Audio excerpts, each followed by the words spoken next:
இந்த தண்ணியும் இந்த இடத்தையும் பார்க்குறதுக்கு இது ஏதோ சாக்கடை கூவம் அந்த மாதிரி தானே தோணுது. ஆனால் இது உண்மையாகவே 2 வருஷத்துக்கு முன்னாடி நல்லா தண்ணி ஓடிட்டு இருந்த ஒரு குளம் மாதிரி தான் இருந்துச்சு.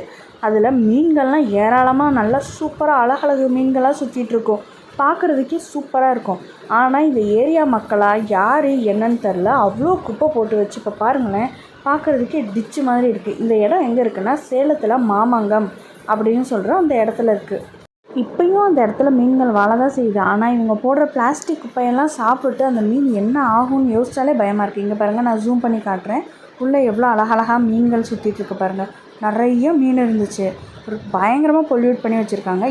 இந்த மாதிரிலாம் அடுத்து வேறு எந்த குளமும் அசிங்கமாகக்கூடாது அப்படின்னா நம்ம என்ன பண்ணணும்? அந்த ஏரியா மக்களை எஜுகேட் பண்ணணுமா, ரூல்ஸை ஸ்ட்ரிக்டாக போடணுமா, என்ன பண்ணால் கரெக்டாக இருக்கும் அப்படின்னு உங்களுக்கு தோன்றதை மறக்காமல் கமெண்ட் பண்ணுங்கள். இந்த வீடியோவை நிறையா ஷேர் பண்ணுங்கள். இதனால் ஏதாவது ஒரு நல்லது நடக்குதா அப்படிங்கிறத பார்ப்போம். தேங்க்யூ.